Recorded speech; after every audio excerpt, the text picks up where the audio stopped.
नमस्कार साथियों, जय हिंद। पिछले लेक्चर में रेशियो की बेहतरीन ट्रिक आपको सिखाई थी, जहां बिना पेन उठाए आप क्वेश्चन को करना सीख रहे थे। जैसे ये क्वेश्चन है, हमने कहा आर और एस का रेशियो क्या है, 2 और 3।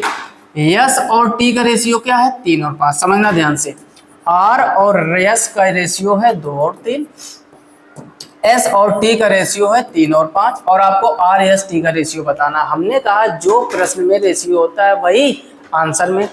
आप देख रहे हो कि यस टी पर फोकस करो। यस टी में देख रहे हो कि यस का मान 3 लिया है, टी का मान 5, यानी टी का जो रेशियो है वो 5 है।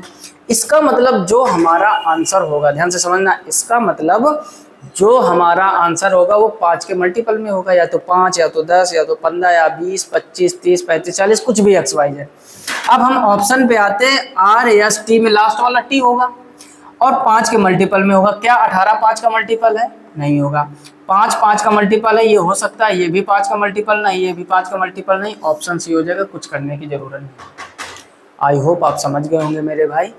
क्वेश्चन में आप रेशियो देखा करो, एक कोई डिजिट ऐसा पकड़ लिया करो जो थोड़ा सा आपको डिफरेंट तरीके से क्वेश्चन के आंसर तक पहुंचा सके। हमने देखा टी का मान 5 है, तो जो रेशियो होगा 5 के मल्टीपल में होगा। जरूरी नहीं 5 ही होगा, 10 हो सकता है, 15 होगा 5 के मल्टीपल में। क्या 18 5 का मल्टीपल होता है? नहीं होता है। क्या 12 5 का मल्टीपल होता है? नहीं होता है। क्या 6 5 का मल्टीपल होता है? नहीं होता है। क्लियर हो रही ना? आई होप आप बात समझ गए होंगे। अगला क्वेश्चन देखिए मेरे भाई, क्वेश्चन नंबर 5। अब देखो A B C D 4 ratio पूछे गए, समझना ध्यान से। ए और बी का रेशियो क्या दिया गया है, 1:3। बी और सी का रेशियो क्या दिया गया है, 2:3। सी और डी का रेशियो दिया गया है 3 और 2, और ए बी सी डी का रेशियो पूछा गया है। तो आप एक कोई भी पकड़ लो। हम कहते हैं मेरे भाई यही आप पकड़ लो।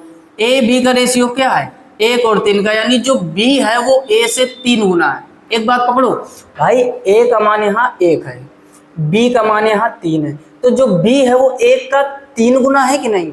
अरे बोलो, 3 गुना है। ऑप्शन में जाओ, 3 गुना ढूंढो। क्या 30 का 3 गुना 45 होता है? 30 का तो 3 गुना मेरे भाई 90 होता है, ये नहीं बात बनेगी। 2 का 3 गुना 3 होता है, 2 का 3 गुना 6 होता है, ये नहीं होगा, खत्म का।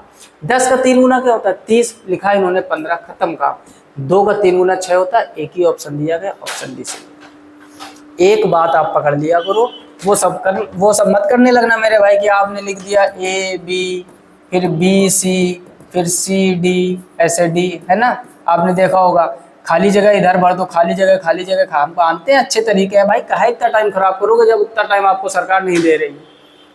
खाली जगह भरो या क्रॉस मल्टीप्लाई करो, क्या है ये सब पुराने तरीके हो गए। पुराने तरीकों से अगर आप अपने आप को नहीं बदलोगे तो जैसे नोकिया कंपनी बर्बाद होगी ना, इससे बर्बाद हो जाओगे। नोकिया कंपनी ने समय रहते अपने आप को चेंज नहीं किया, बर्बाद।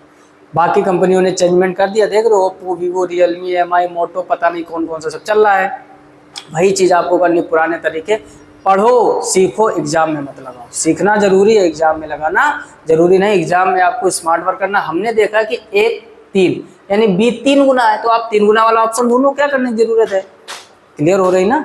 आई होप आप समझ गए होंगे। चीज़ें बेहतर लग रही हो तो वीडियो को लाइक जरूर कर दीजिए, दोस्तों में शेयर कर दीजिए, और साथ ही साथ चैनल पर पहली बार हो तो सब्सक्राइब करके नोटिफिकेशन बिल को ऑल पर सेलेक्ट करो, ताकि हर एक वीडियो की नोटिफिकेशन सबसे पहले आप तक पहुंचे। इस चैनल पर फ्री में रेलवे की गणित, एसएससी सीजीएल के लिए, यूपी पुलिस के लिए, यूपीएसआई के लिए, हर एक एग्जाम को टारगेट कर बेहतरीन तरीके से कॉन्सेप्ट सिखाया जाता है। बाकी चैनल पर चीज़ें जाकर विजिट कर सकते हो, बताने की जरूरत नहीं है। फिलहाल में इस वीडियो में इतना ही, मिलते हैं नेक्स्ट वीडियो में। तब तक के लिए राधे राधे और जय हिंद।